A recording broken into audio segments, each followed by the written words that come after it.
Right, I should be live. Hello, everyone. How are you? Hope everyone is well. Hope everyone's doing well. I see there's already a big group gathering in the chat box, which is absolutely fantastic in the live chat. It's always great for you to join me on when I do these live streams.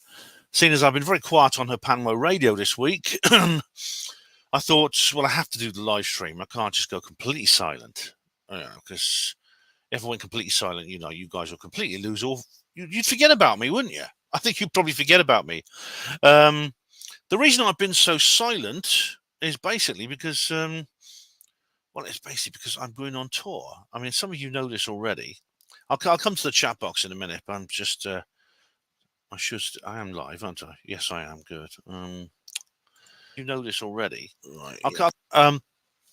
But I'm going on tour. I'm about to go on tour, man. So the stretch limos and the free booze and drugs are sort of lining up. The prostitutes have been called. Actually, I'm going to speak at two events in Dorset on Thursday and Friday. If you can hear me, thanks, DJ. Thanks, DJ. I'm speaking at the Dorset Earth Mysteries Group Friday evening, and I'm speaking at the Weymouth Spiritual Awareness Centre. Oh, sorry, the Thursday evening was the Dorset Earth Mysteries Group. Friday evening, Weymouth Spiritual Awareness Centre. I mustn't get those two mixed up. I mustn't. Luckily, my agent is handling all this. My agent and tour manager is dealing with all this sort of thing. Oh, actually, he's my friend Neil. So that'd be all right. Anyway, that's why I've done no Hapanmo radio this week. There's been no third rail. There'll be no Hapanmo show. So I thought, well, I'm preparing for my show. You see, I'm preparing for my two shows. I've got to prepare two talks, but I can't not do the live stream. Anyway, welcome everyone. Hello, Simon Tucker. How you doing? Hi, Adela. How's things? How are you guys? DJ B2, welcome. Seth Aaron Fletcher. I got rid of my Bluetooth earbuds, starting getting headaches. You guys were talking about, you guys were having an interesting discussion about wireless. Yeah, you can, someone was explaining how you can actually disable the wireless signal on your router. You have to go into the settings, though, as you said. Hello, DJ. The funny thing is, there was a Doctor Who episode a long time ago featuring the Cybermen and Mind Control having earbuds. That's right. It was in the Christopher Eccleston era, which is really, really good before it all went downhill. Yes. Hello, DJ. Hello, guys. How are you? Yeah. Who else is here? I think Tina's there somewhere. I'm going scrolling up. Tina Silver. Hey, Tina. How you doing? Tina says, a good friend's uncle was an extra in Dune, 1984 film. Yes, the original and the best. And an extra in Space 1999. He's also a cousin of Ricky Gervais. Hey, Tina. Well, that's quite something. Get him to watch. I mean, obviously, if he's not tuning in live, he could still watch the recording of what's happened anyway. Hello, Simon. Hello, Simon. How you doing, guys? And I said Simon, didn't I? So welcome all of you. Hope you're doing well. Welcome to this live stream. This is the final part of the Dune Watch Read Party. And that is Tina's disappeared. She might have had to go. Yeah, but anyway, well, thanks for joining us, Tina, briefly. This is the last part of this Watch Read Party, which has taken over a year, actually. I started it back in June last year, I did, didn't I? Yeah, I'll just be looking at the introduction I posted in June last year. I've done the review and the live stream now, so it's been done. By the way, I'm planning another Watch Read Party coming soon. It was actually a request from a viewer, so that's coming soon. But before we go any further, I'm just going to go through the comments left on the show notice. I've actually live stream notice, which I've deleted now. Original Dwarn Boy said, I read Dune 30 years ago. Keep it up. All right. I will. Thanks, Dwarn Boy. Yeah, it's 1965 it was published. I read it about then, too. I was a teenager. And I still got this is the book I actually bought, I think. This book I showed you. Cosmic Claire says, I saw Blade Runner on the big screen last night, which has Deckard climbing from a building at the culmination, just as the above. Oh, wicked, Claire! I've never seen. That's one thing I've never seen in the cinema, and it must be amazing to see. I'm glad they're showing all these old films in cinemas now. It's really, really cool. I have to go and watch one of those at some point. But yeah, I've never watched the new Blade Runner. Excuse me. even though it is a sequel, not a remake. So I might give it a try because it is a sequel. And Dwarn Boys asked underneath, "What's Blade Runner got to do with the price of sand?" Cosmic Claire says, "Lol." All right. Well, I don't know exactly what joke Dwarn Boy and Claire were making. Obviously, it's only known to themselves. Anyway, so does anyone have any questions or comments? I know some of you read the book. Maybe you want to ask me something about it, or tell me what your thoughts and feelings are about it. Because if you don't, it's going to be a pretty short live stream. But I did the review part of it, and I do like the vividness of it. I must say, this the little anecdotes I told you about in the review. The fact that there's just little things. Now, it's not. See, I mean, one thing I did impress on me, right? Which is, as I said, it's not like your usual left-wing science fiction. As I explained, it's very different to a lot of science fiction. For example, it has this kind of almost anachronistic sort of old-fashioned feel to it in terms of the steampunk element, even though it's set in the distant future, in a world where things such as space flight has been achieved. It has this steampunk thing because of the Butlerian Jihad, as I explained earlier, which to me sounds like a plot device. But also, another thing about it is there is, of course, the kind of medieval type, socially and politically. It is like medieval Europe. It's almost like a regression to some kind of feudal society. As I explained, there's an imperium, which is run by an emperor, and there are various duchies across the universe, across the galaxy, usually covering a planet, which would be which are ruled by aristocratic houses. Absolutely. So House Harkonnen and House Atreides are the two main rivals in the whole thing. Oh, DJ says the new Blade Runner film is worth watching if you're going to watch the upcoming TV show. Well, it seems it's a sequel and not. I mean, I will watch a sequel if I think it's. Thing is, there are a lot of pointless sequels. We're now on, like especially the Indiana Jones sequel, and the Star Wars ones. But I might give it a try actually, because you see, The Thing. I watched the sequel of The Thing, or the prequel. I wasn't going to watch it because I thought it was a remake, but then they said no, it is actually a prequel. They give it the same title because they couldn't think of a better one. They thought of The Thing, the beginning, etc., etc. They couldn't think of a decent title, so they just decided to give it the same title as John Carpenter's original, and it was actually quite good. It was actually quite good. Now DJ says something interesting. Drugs make interstellar travel possible. Of course, this is the. This is why Molyneux was going on about it, because Molyneux said, it's funny enough, I listened to a show, one of the Free Domain radio shows with Stefan Molyneux, and he said when he was a kid at school in the 60s and 70s, and he says all the kids who were into Dune, who loved Dune, all of them were druggies. All of them were took drugs. And he said he didn't think that was a coincidence. Oh, DJ B2 says here, The Thing, Carpenter's original, is a masterpiece. It is, isn't it? It's a brilliant. I mean, it's based on a short story. It was written in the 1930s. And indeed, one of the X-Files episodes. It's in the first series. There's an X-Files episode sort of based on it.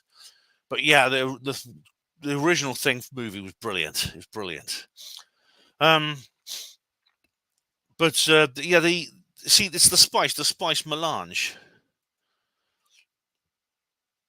It is kind of like, I suppose, a sort of thing that a psychonaut. Is there words like psychonaut? I think are a bit controversial, but I think they're fair enough, aren't they? I think they're fair enough because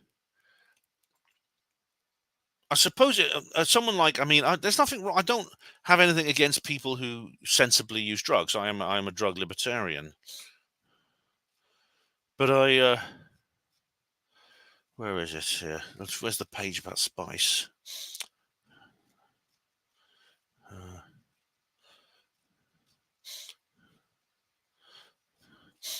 All right. Okay. Let's have a look. I'll find it in a minute. But anyway, the melange. Here we go. It's melange. Now, melange is French. It means mixture in French, and it's referred to as the spice, a fictional psychedelic drug. So yeah, I mean, it's. I suppose people who are into that sort of thing, people who are like us, to use that word again, psychonauts, would really like Dune. It's one of these things they all like. I mean, there's certain, maybe it's because it was written in the 60s. The era that it was written in, published 1965, was an era defined by the explosion of drug use in society. Maybe over it went too far probably. But it says here, it prolongs life and bestows a heightened vitality and awareness. So there are other stories about drugs that do that. Designer drugs that make you turn you into kind of a super soldier, superhuman. And of course, it's with some persons it unlocks what they call prescience, this precognition, this psychic ability. It allows Paul to see things in advance, like in the movie, he has visions of Chani. But it's also, as you said, as DJ said here, drugs make interstellar travel possible. It says here, it's made possible. It says it's in the story, the spacing guilds use humans mutated by excessive consumption of melange. This is so that they're this kind of fish-like creatures. They've almost lost their humanity. They look like kind of fish. They're described as being like fish-like creatures swimming in tanks, and thereby endowed with limited prescience to safely navigate highliner starships. These big, long, cylindrical things you see in the movie. It's very well done, actually, in the film. Through folded space. And folded space means, it's obvious what it means by folding space. It means creating wormholes.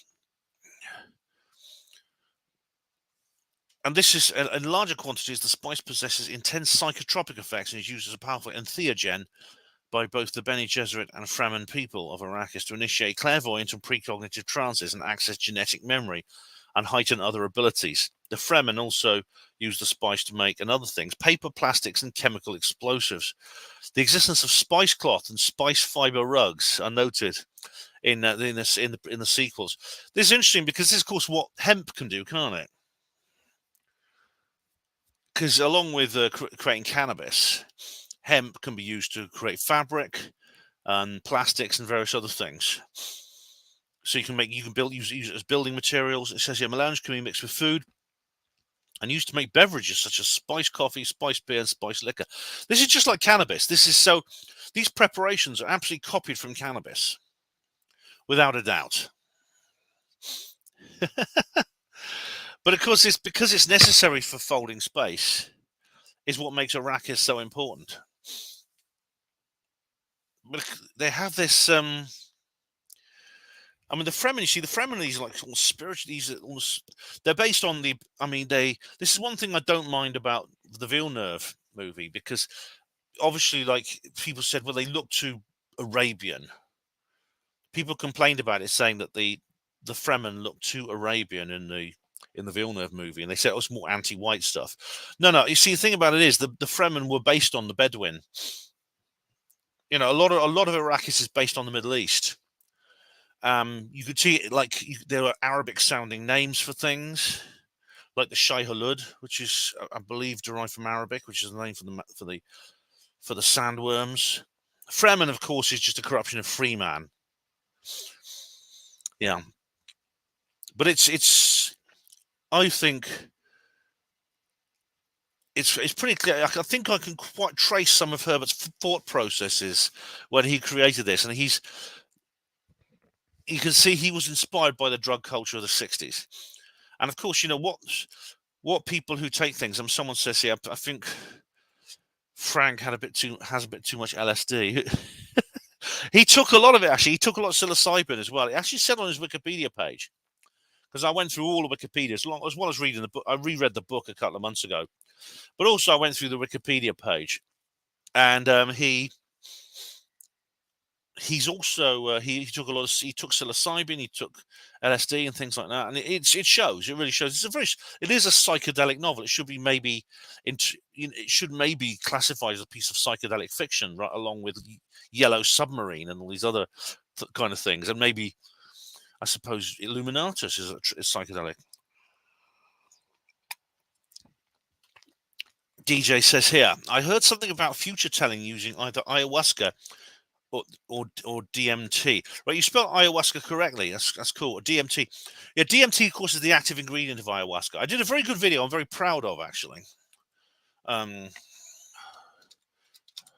If you've not seen this, please. All right. Right. Here we go. This one, right? Do watch. We were talking about Molly just now, right? I've done a. Here we go. Look at this.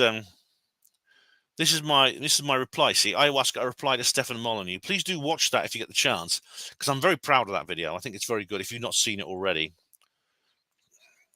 Hello, Neil. Oh, talking about my tour manager and agent. He's in the live chat right now. Hello, Neil. How are you? We were talking about you earlier. Yeah. Well, you see, people who what happens is the native people. It's the native peoples of the Amazon basin who discovered ayahuasca, as I explained in that video, replying to Molly, because Molly takes a very dim view of it, and I had to correct him, like I often do.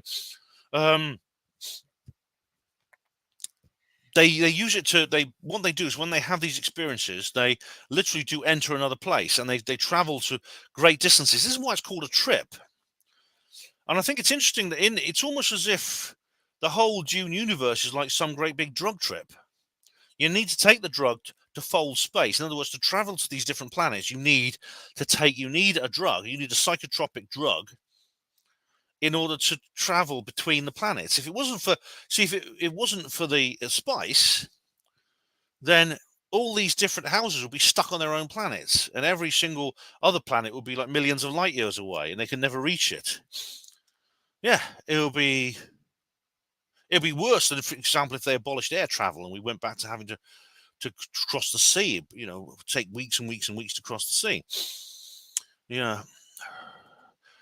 DJ says, I liked Villeneuve's part 1 and 2. However, he does end both at very annoying points. Yeah, they're extremely truncated. I mean, they're literally. I don't think that shouldn't take place in cinema. I mean, you shouldn't get that in cinema where they make it very obvious that it's going to be to be continued. That's what you get in a serial on TV. It annoyed me. They did that with The Matrix. They said to be continued. They didn't do that with Star Wars. It was just a film. I mean, it was unspoken and unsaid that this was part of a series. But I like I said, I watched part 1, and indeed I did a review of it, as you know, and I found it mediocre to put it to put it positively. I'd say it was at best a mediocre film. It was all right, but nothing compared to Lynch's one. Nothing. But and also it says here the word I was looking for was the Landsraad. I think that is Afrikaans. He used a lot of foreign language, actually. The Landsraad is a political body. That's right. Established in June. An assembly of all the noble houses of the Imperium. Yeah, so it's going like a get-together of the. They have these various get-togethers. They have these various traditions, and the other is the Canley, which is the Canley is the duel. They have to fight. This is why Paul. The whole book ends with Paul and Fade Rother having this knife fight, which of course Fade cheats on. I mean, it's like it's a bit. I suppose it's like Paul, in a sense, is like in real life. I think Paul would probably lose because he was unwilling to cheat. Unfortunately, in this world, if you're, I mean, I understand why people have a sense of morality, and they have moral standards. What happens is that others will exploit that. Others without moral standards will exploit it. Fade Rother This actually occurred to me while I was rereading it, and Molly again did a thing about it. Molly always seems to come up with the right videos at the right times to get me thinking.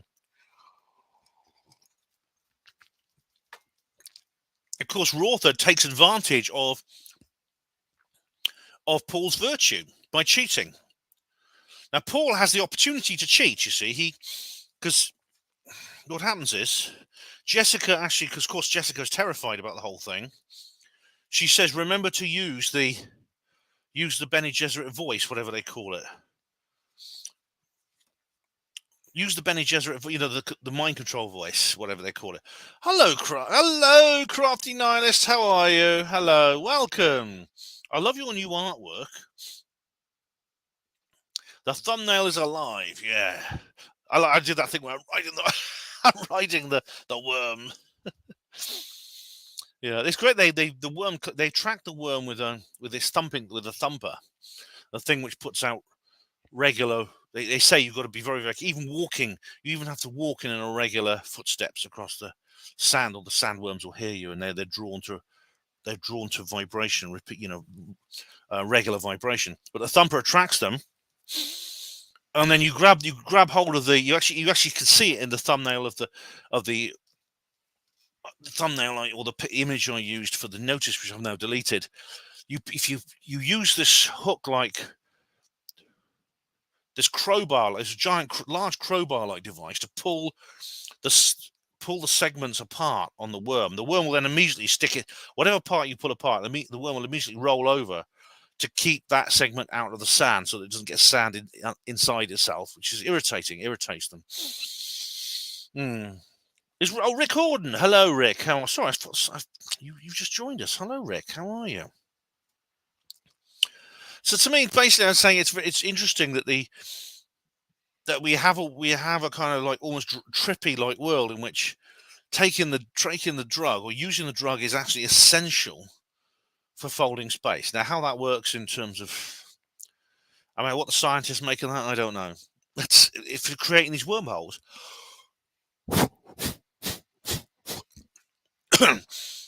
And as for the someone mentioned that people with ayahuasca get to see the future. Yeah, people describe precognitive experiences when they're taking these drugs, various entheogenic drugs. They get precognitive experiences. The whole thing about precognition, though, is it's dubious, because, of course, as you know, the future is infinitely malleable. So if someone shows you something from the future, you therefore can avoid it. If, say, that the future says you're gonna fall off this cliff, you're gonna fall off a cliff in Cornwall, right? Well, you might say, well, I better not go anywhere near Cornwall then, haven't I? And then it no longer is the future. And so then, how is it a prediction? Oh, thanks, Rick. Yeah, I'm glad you are. It's great to catch you live. That's really, really cool. Crafty says, I'm trying my hardest to sell it. I made myself intentionally unemployed. Mark's having to keep me in paint and burgers. Oh, well, Crafty, you mentioned this on your own live stream, how you've been very ill. But, this is work. What you're doing is work, Hopefully you can make a go of it. They're lovely little things. I'll get one myself. They're lovely little heart-shaped things you've done. So this is what the drug does to you.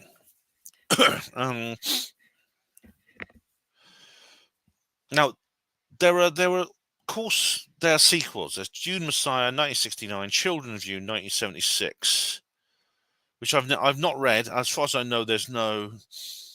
Let's see. Is there a film of these? Oh, here we go. Right.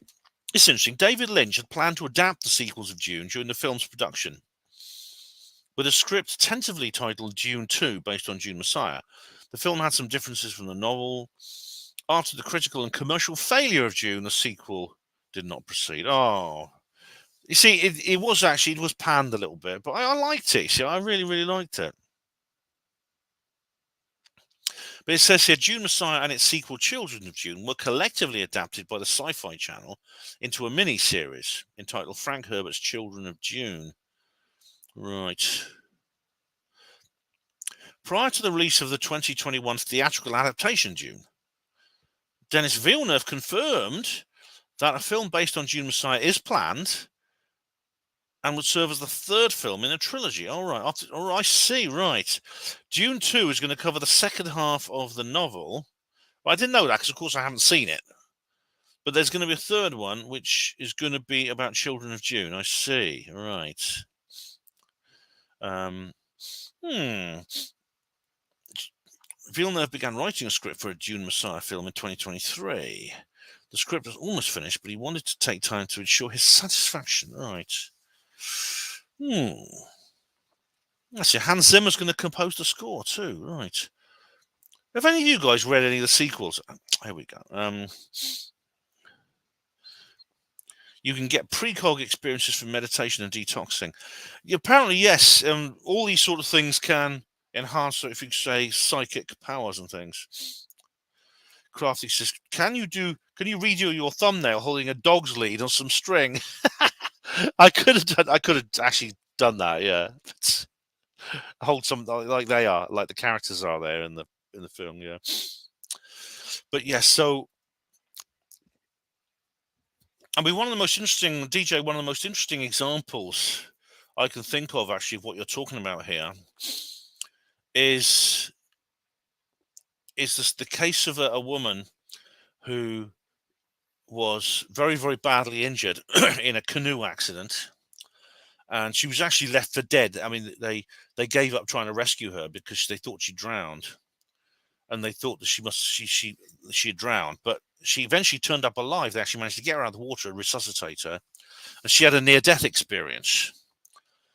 Now, in that near-death experience, she was told by the spirits that her son would die at a young age, and they said he'd die at the age of 18. It turns out he didn't die at the age of 18. She sort of breathed a sigh of relief, and then sadly he passed away the following year. He was killed in a skiing accident. Yeah, it was featured in Leslie Kane's Netflix series called Surviving Death, which is very interesting. Crafty Nihilist said, "It's our wedding anniversary tomorrow. Guess what symbolizes 10 years? Hey, Crafty, congratulations. Is it? I don't know. What is it? What is it? A rose? I think it's a rose, isn't it? Oh, right. Oh, Mark has read the first four. Yeah, Mark is quite a voracious reader, actually. Yeah. DJ, I've only read Dune. Yeah, same here. Same here. Only read Dune. Rick Horton says, Cognitive Liberty Party. Was that like a project? A tin? No, it's a tin anniversary. All right. I see. So you better start dressing up as the Tin Woodsman in Lord of the Rings, I guess.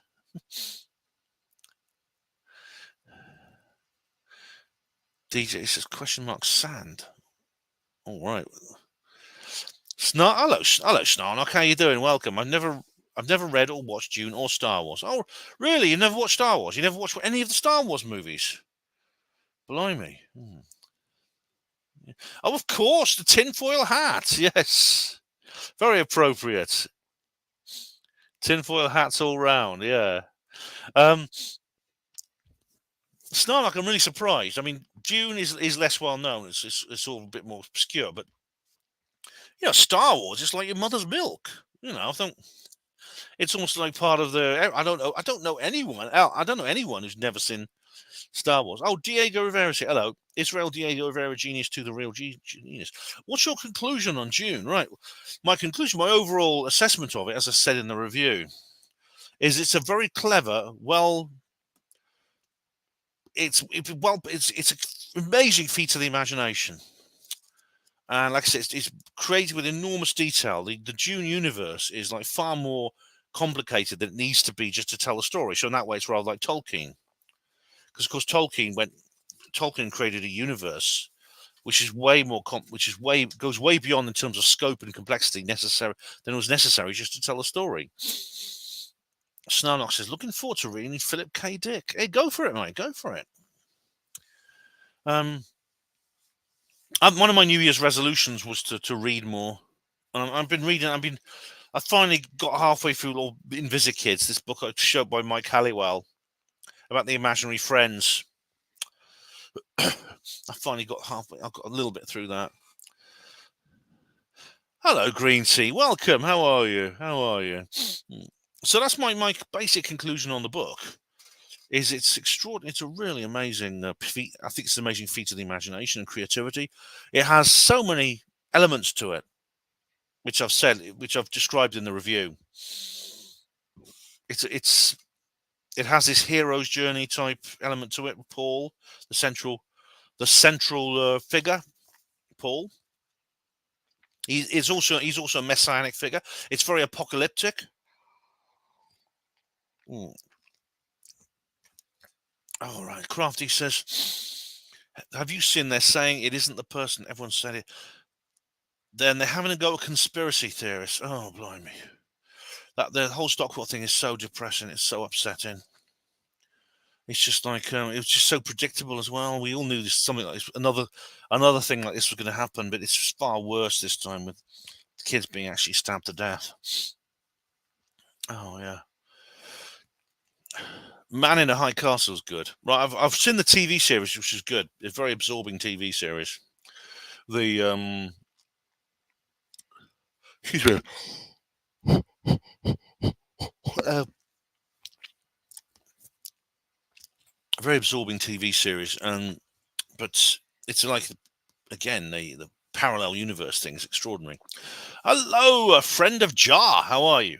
The Fremen battle cry is Aisha, which is Arabic for Jesus, which is Hebrew for savior or helper, which is the title.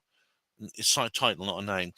Yeah, that's interesting, isn't it? Because of course he is the Messiah. I mean, Paul is he has this destiny. He has this. He's part of this prophecy. Again, it's like the idea of a prophecy is very. The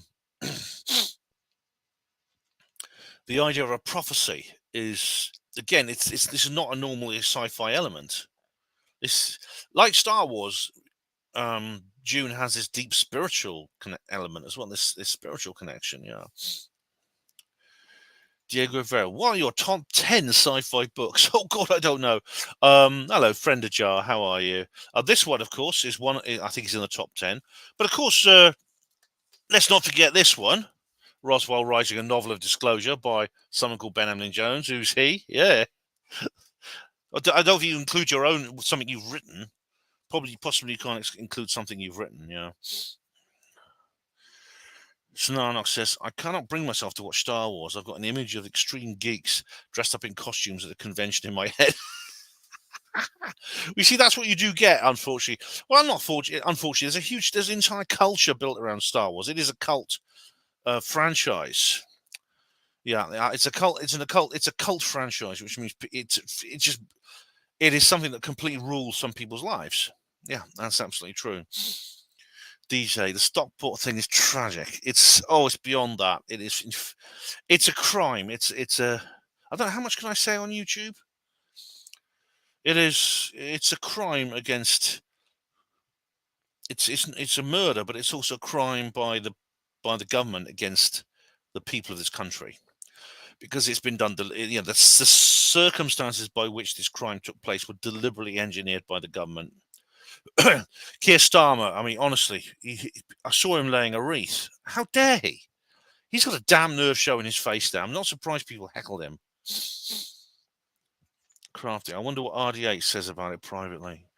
Yeah, I don't know. I think he probably thinks a lot of things he doesn't want to say. You know. Tinfoil Hat News, RDH does not need another lawsuit. All right. Yeah, I think Richard's always been quite cautious, and of course, you can't hardly blame him with what he's been through, what these buggers have done to him. Yeah. What does the big worm symbolize in Dune? I think the worms were necessary. They serve certain purposes because I think they serve what the purposes that the worms serve. Firstly, they make the place. What would it be like without those sandworms?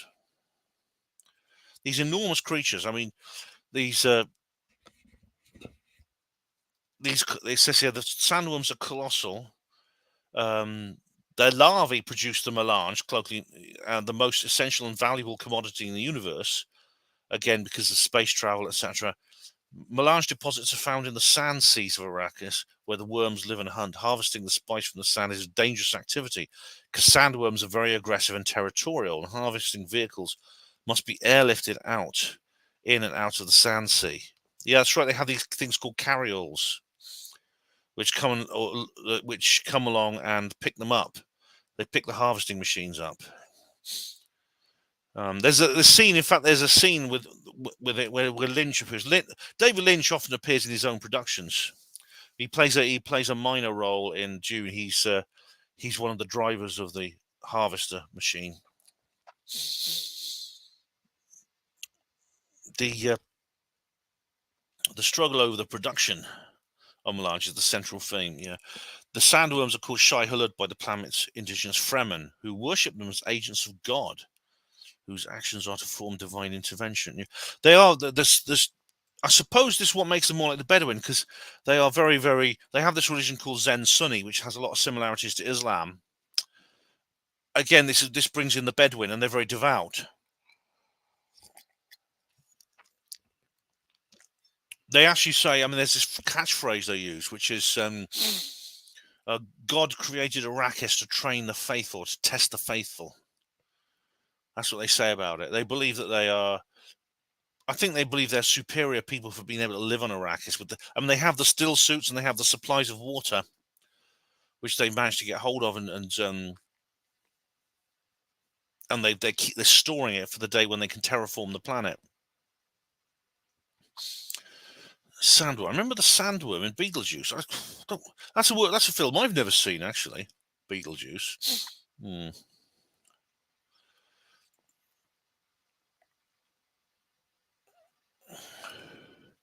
But look at the pictures of them. I mean, they're huge. They are like really scary. I mean, they're very well designed, I must say, in the Villeneuve. See that's a very good design, actually. You can see how big they are there. Because there's this amazing scene where the worms they appear and they sort of like because they don't attack, but they just come close when they see that the Shadrach is there. All right, Neil says in Dune form they eventually get to make sand sculptures. All right, something for Weymouth Beach. Yeah, I wonder if I've met kin works on sandworms. Oh, good coding there, Green Tea. You could try it. I'm sure it's safe and effective. But this is the illustration. This is what they look like, kind of in. That's what they look like in the Lynch film with the big jaw, with like the three mandibles.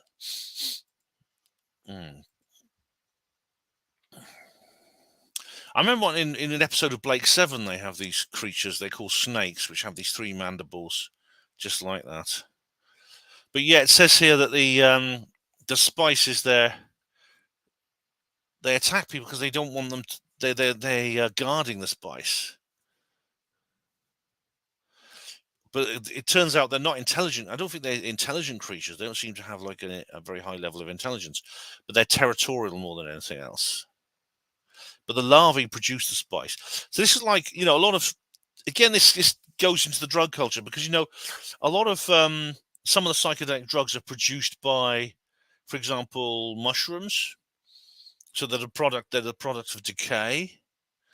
And some of them are produced by certain frogs, and very often it's like is often waste products. So, for example,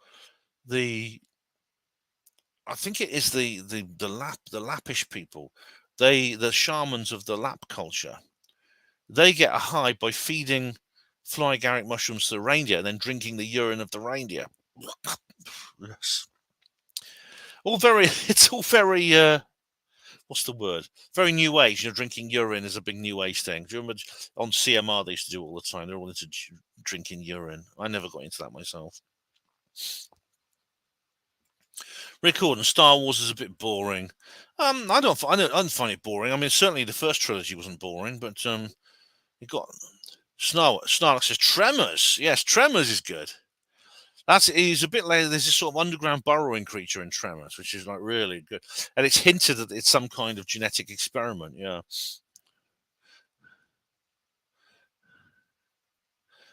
DJ. I went to Weymouth Beach when that old guy was doing his famous sand sculptures. I saw those. Yeah, I saw those.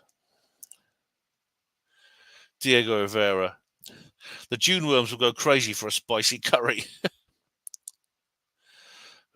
Friend of Jar says the spice is poison. It causes death, symbolized by the worms, and it is death that gives humans a false value to the spice melange, which, as I've already stated, means variety. Variety is it? Yeah, I mean, it's I think it literally means mixture in French. But I mean, mixture could be could also be called variety. Yeah. DJ, drink bad lager and you can simulate drinking urine. Yeah, Budweiser comes to mind. But you know what you say is friend of jar. The thing about it is like you can't once you've taken the spice once it's in your system you can't stop because it'll kill you. The withdrawal effects are so bad they'll kill you. You become dependent on it, like the guy David Icke talks about with the sachet on his chest.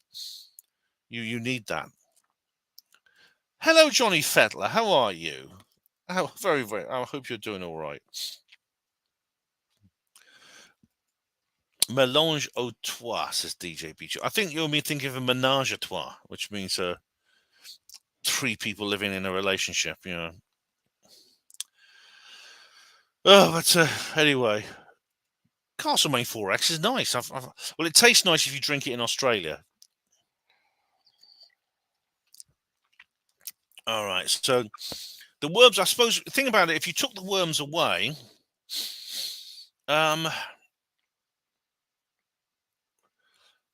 if you take the worms away, I mean, I suppose Arrakis would be a bit of a boring place, wouldn't it? I mean, the desert would be a really quite dull place. It would be pretty much.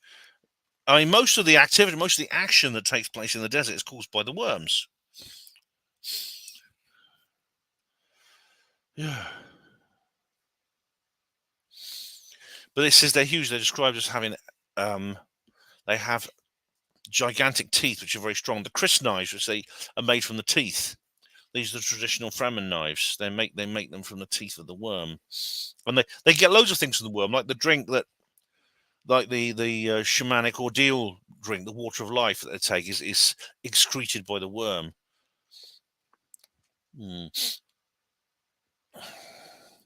But they start off as really small creatures and they grow.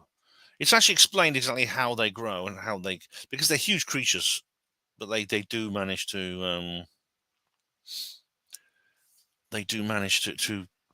grow to larger and larger things, into larger and larger creatures.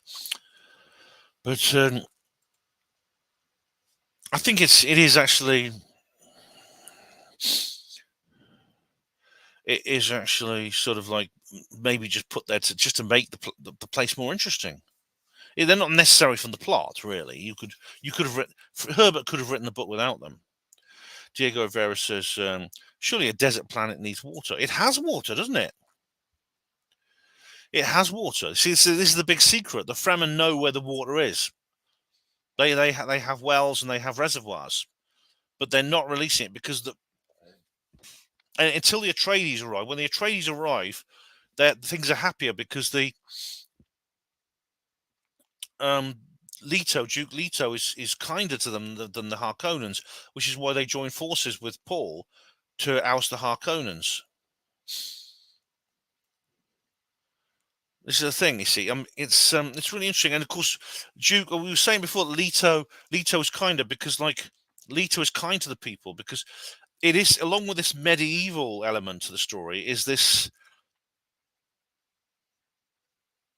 element of poverty, riches versus poverty, which is you see in a lot of like socialist literature related to capitalism.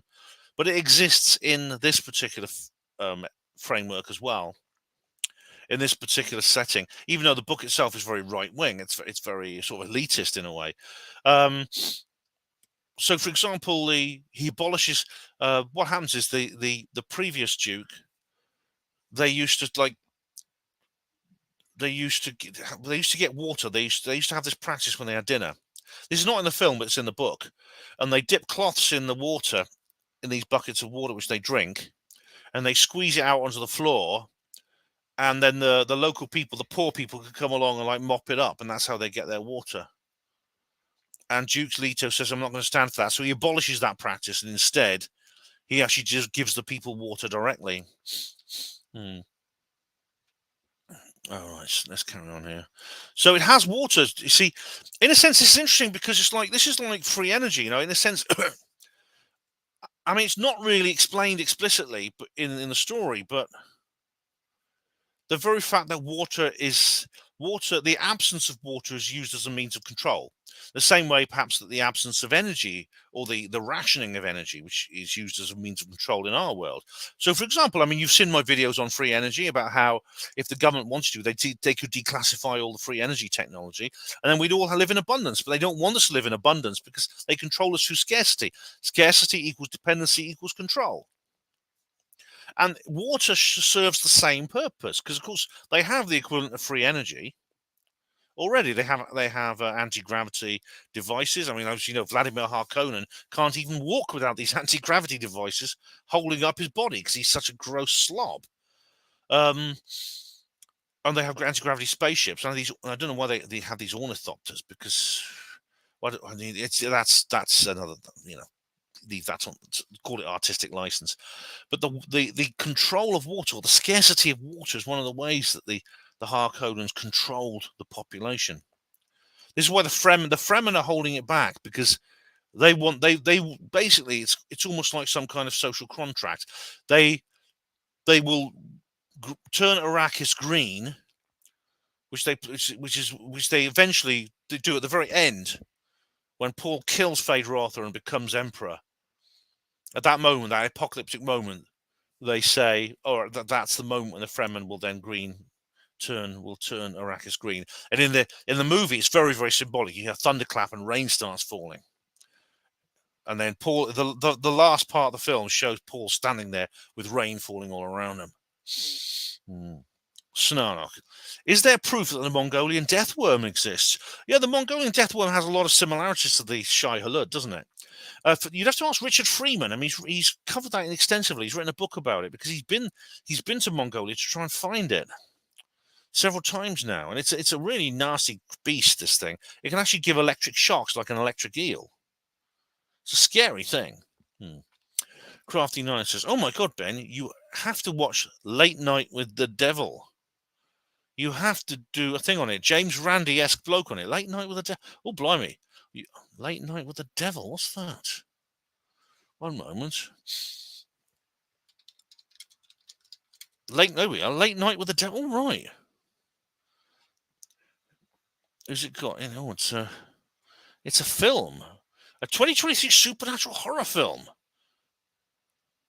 It's this. All right. Oh, wicked. That looks very good. That's intriguing.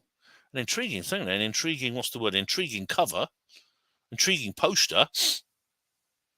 I mean, the thing about it is, it's like, it's funny you should mention there's a James Randi-like bloke on it. There's a film called Red Lights, which I've actually reviewed. That's very interesting because it's a skeptic type film. There we are.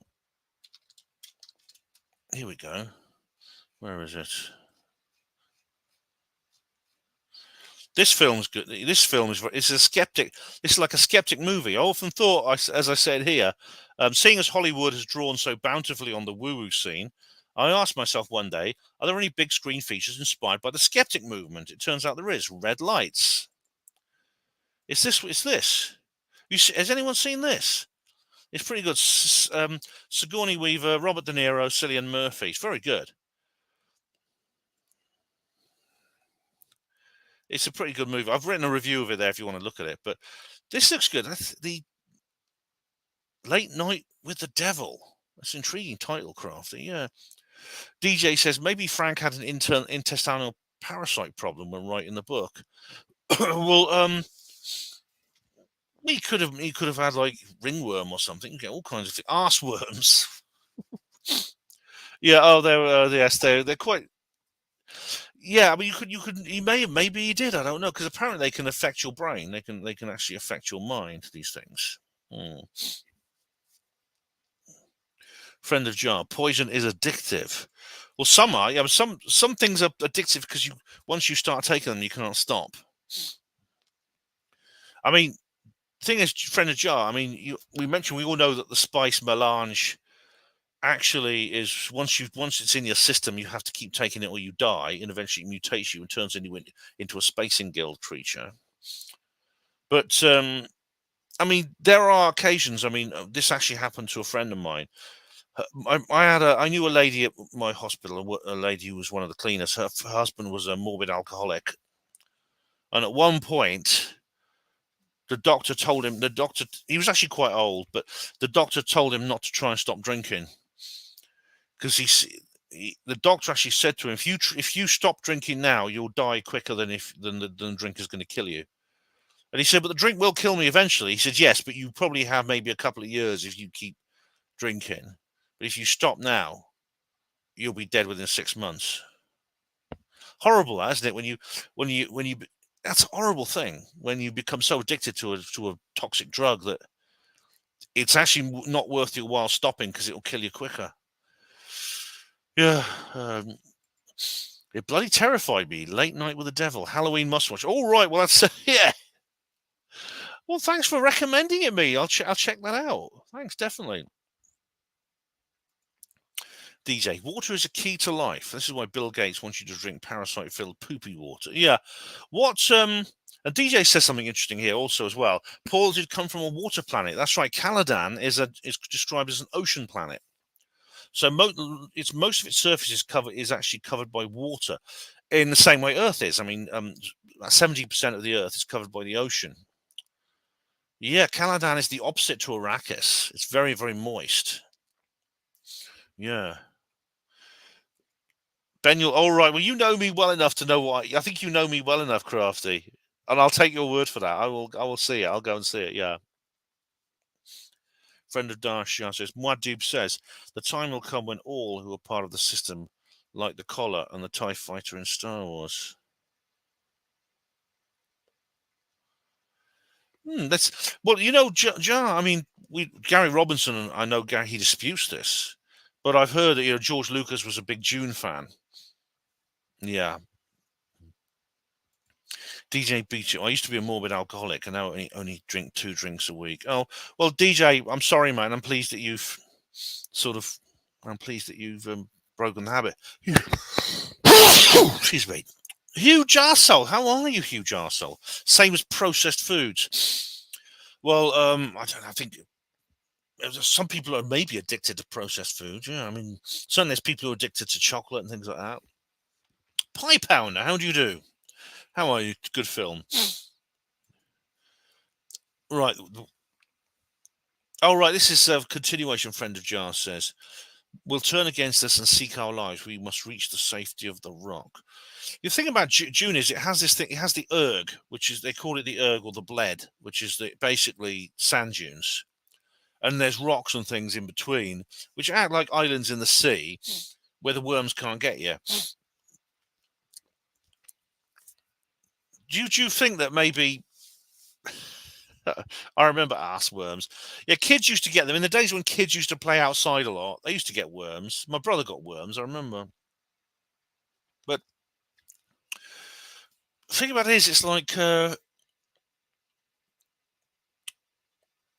you think that maybe Frank Herbert had some kind of intestinal parasite, and then when he was on psilocybin or acid, they sort of mutated into these giant horrible things, and he sort of like got the idea of the sandworms from that. I still personally think he just put those in there to make Arrakis more interesting, because I say the desert would be boring without them.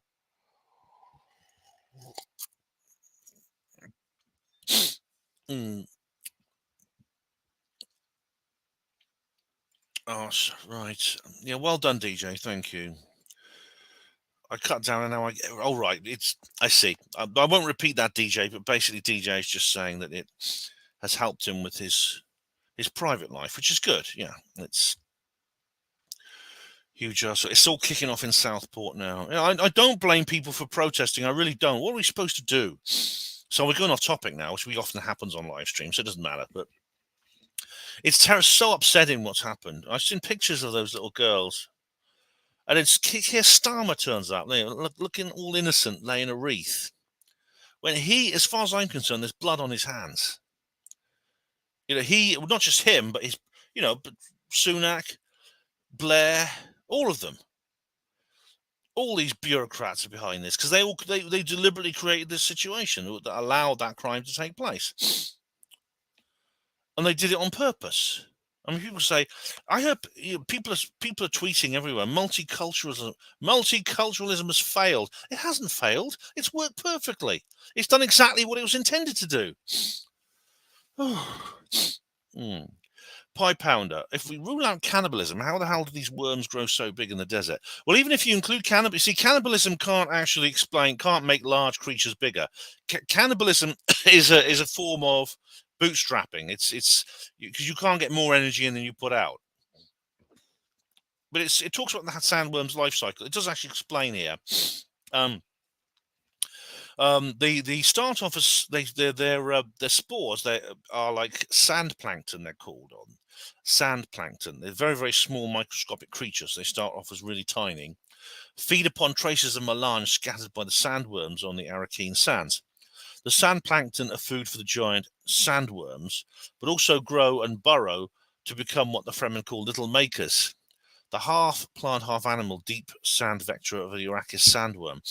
Yeah, so that way they're rather like whales, like the baleen whales that feed on plankton. They feed on tiny little shrimp and stuff like that. They don't have teeth. They have these baleen plates. Their leathery remains, previously having been described as fictional sand trout in Fremen folk stories. And it talks about it's imperial planetologist Pardot Kynes. That's the fictional guy who writes the appendix, The Ecology of Dune, has discovered that little makers during his ecological expeditions. These sand trout block off the water into fertile pockets of lower strata. So there is water, like I said. And Alia Atreides, Paul's daughter, notes that the sand trout, when linked to the edge of the planet bedrock, form living systems. The Fremen protect their water supplies with predator fish that attack invading sand trout. Yeah. The sand trout are described as flat and leathery. Leto 2, that's the son who was born afterwards, noted that they are roughly diamond-shaped. So they... the few survivors entered these are the sand trout, semi-dormant cyst hibernation and emerged 6 years later as about 3 meter long sandworms. A small number of these then emerge into maturity as giant sandworms to whom water is poisonous. A stunted worm is a primitive form that reaches a length of about 9 meters. Their drowning by the Fremen makes them expel the awareness spectrum narcotic known as the water of life. Yes, this is this other drug. While sandworms are capable of eating humans, the latter do contain a level of water beyond their preferred tolerances. They routinely devour melange harvesting equipment, mistaking the mechanical rhythm for prey. Interesting. So that's kind of how it works. They grow from much smaller creatures. Right. Green tea. There's a theory that many of a certain disease, which I can't say, that begins with C, not the infectious one, but another one, are caused by some kind of parasite. I've heard that. I mean, Nexus have written articles on that. They're doing more than protesting. Yeah, good. I mean, I've seen. Look, there's some videos here actually. Yeah, look at this. I'll just show you this. Actually, this video. I haven't looked at this.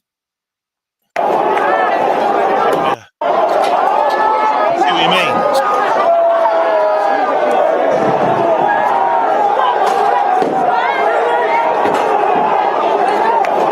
Can you blame them? You can blame them. Yeah. Oh, the EDL are there, yeah. The EDL. I mean, I'm not a fan of the EDL, but I think that a lot of the people who get involved do it for honest reasons. They do it for genuine reason because they're so infuriated by all this. Oh, you off it? All right. See you then, DJ. The planet Mars looks like a cold Dune world. Yeah, if you look at like the pictures of the planet from space, the fictional pictures, like you saw in the review, I used one. It is based on Mars, although Mars, of course, is very different. It doesn't have a breathable atmosphere, and it's cold. It's much colder, whereas Arrakis is very hot. Snarlock says, remember that Starmer was asked in a recent interview, Davos or Westminster? He immediately replied, Davos. He did indeed. He did indeed, yeah.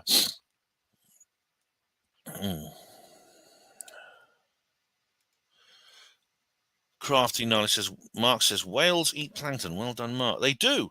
Rather, so it's, I think they possibly, he based this, old Frank Herbert, on like the filtration whales.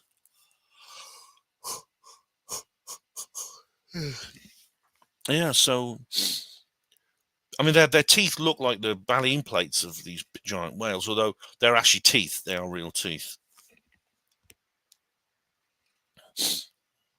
Snarlock, is Mars Devon Island? Well, according to Rich Planet, yeah.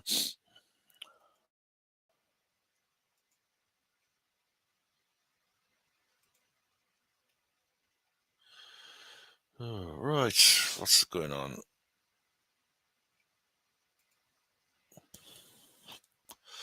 Right.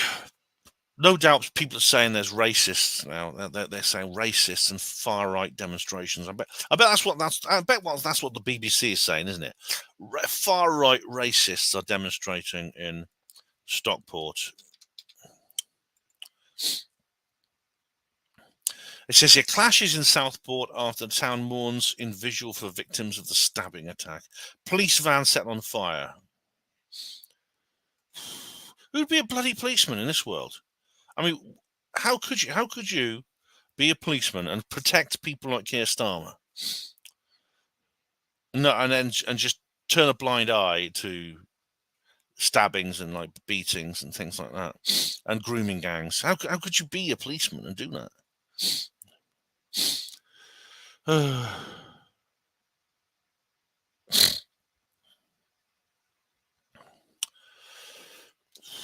It seems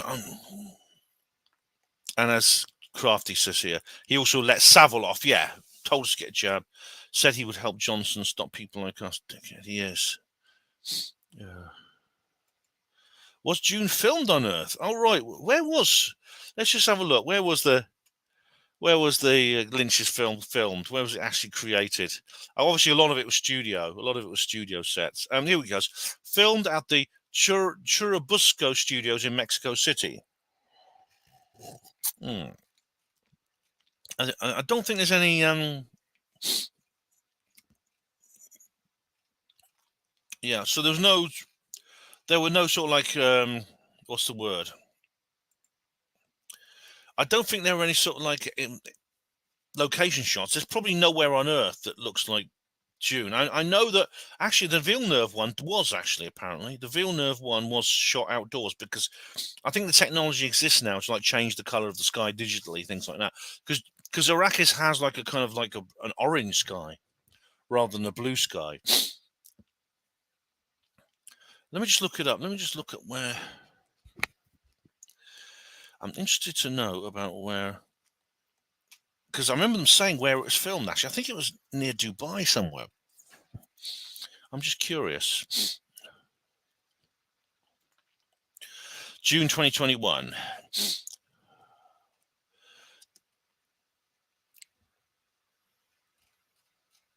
Let's have a look. Background development, writing, casting, set and props. The set design, right. Set design. Costumes. Right. I'll just bloody Google it. Hang on. Where was the Dune movie? Where was the Dune movie filmed? Someone, Google is your friend. It was right. Here we go. Dune utilised more traditional studio sets at the Origo Film Studio in Budapest. A good proportion of the film was captured on location in the deserts of Jordan and the United Arab Emirates. There we are. I said it was somewhere near Dubai. I thought it was somewhere near Dubai. That's right. And of course, probably Lynch could have used like a desert country. He could have gone to the same place and filmed there. But probably the technology didn't exist to put in little post-production kind of additives which make it look alien. It wouldn't look alien enough. It wouldn't look alien enough, basically. So that's your answer, Diego Rivera. Yeah. Diego Rivera, Dune was filmed at Area 51. No, that was the moon landings. That was the NASA moon landings.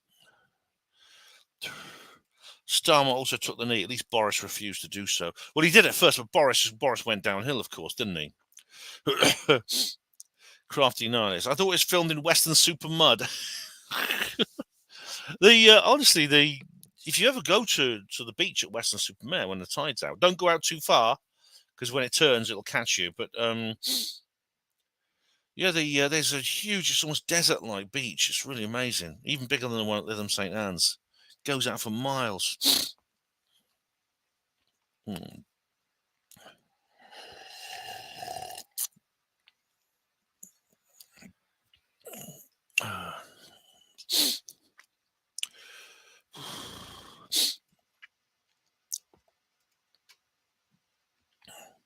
The tide is never in. Reeves comes from Western Supermare. Yes, he does.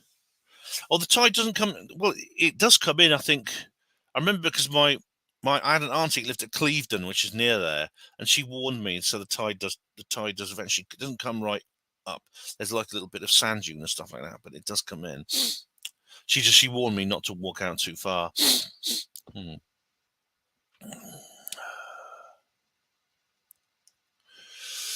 All right, guys. Any more questions or comments? I can't think of anything else. I think we've covered it all, haven't we? Yeah, I think we've covered everything. As I said before, it's not even though it's not like a what's the word? It's not like a left-wing film. It addresses things like poverty and it addresses poverty and social justice and injustice. There's several scenes which seem to address that kind of thing.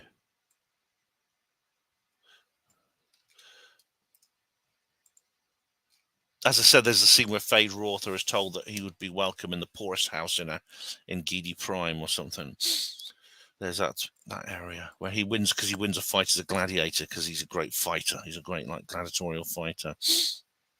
Snarnock, I will watch the Dune movie. Please do. Snarnock, I do recommend when the Dune movie, do watch the David Lynch one.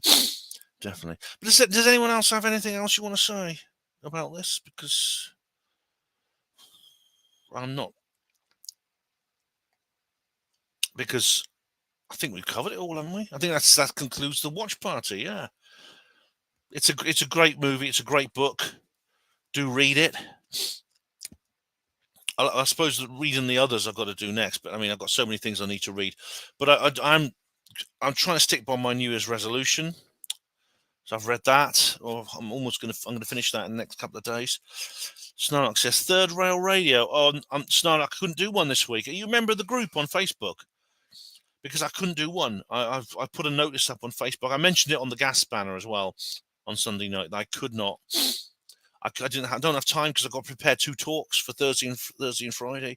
I've got to go off and do that. I've got to do a bit more now. I've got to do the Helen Duncan talk, which I haven't done for like over a year. The Skeptic one I did because I did it on the Crafty Niles channel. Right, the Late Night with the Devil on High Movies. I guarantee you'll do a thing on it, Ben. All right. Oh, that's very tempting. Snarnock. I don't use Facebook. All right. Well, Snarnock, what I can do is I can, if you listen to the other shows, I always try at the end of every show. on a Panmo radio, I always give people a preview of what's to come. And I mentioned on the Gas Banner on Sunday night that I wouldn't be able to do a Third Rail or a Panmo show this week. But I'm sorry. I'm glad you like Third Rail. Thank you very much.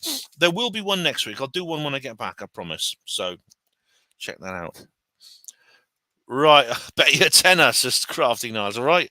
Well, I mean, it's something I realise I've got to do now. Definitely. Friend of Jar says Revelation 11:6. These, the two witnesses, have the power to shut heaven, that it rains spiritually, not in the days of their prophecy, and have power over waters. You know, I think Frank Herbert was really drawn to all kinds of spirit. He must have been a spiritual kind of guy. He was drawn to all kinds of things. I mean, as I said, there's this connection to Islam, and the messianic tradition you find across the world is included in it. The Fremen are rather like the Bedouin, like I said. Anyway, guys, anything else anyone wants to add or take away before I end this particular live stream? I think everyone's gone quiet, if that's it. But I want to thank everyone for taking part. Anyway, thank you very much. The Crafty Nihilist, Friend of Jar, Snarnock, Rick Horden, Johnny Fettler, Israel Diego Rivera, Genius 2, The Real Genius, DJ B2, Pie Pounder, Green Tea, Huge Arsehole, and Tina is up there somewhere as well. Tina as well, who's, I think, had to leave early. But thanks for joining us, Tina, as well. Johnny Fettler and everyone else. Nice connecting with you too, Green Tea. Thank you. So what's coming up? Well, I think my next video will be when I get back from Dorset. And it'll probably... I mean, obviously I'll have a reportage for you, and indeed also a video recording of my talks. Neil's, I think, wants to film it. I'll probably use his version because it'll be a lot better than mine. And but I think maybe I think we need to do a reply to comments video before then. So probably next week. I mean, I'll be back on Saturday, either Saturday or Sunday. I'm not sure, but I will. I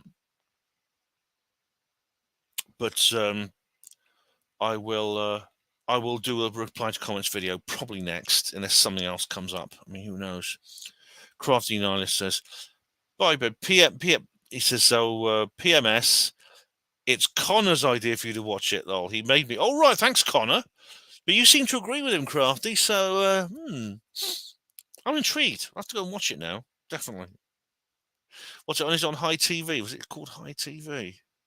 I don't think I'm on that. I'll have to see if it's on on Amazon or Netflix or something. If I can't, I'm sure I'll be able to find it somewhere else. These things always kind of proliferate. What does PMS mean? I know what PMSL means, because that's what Steve Mumbling always says, doesn't he? PMSL. Do it. All right, you twisted my arm.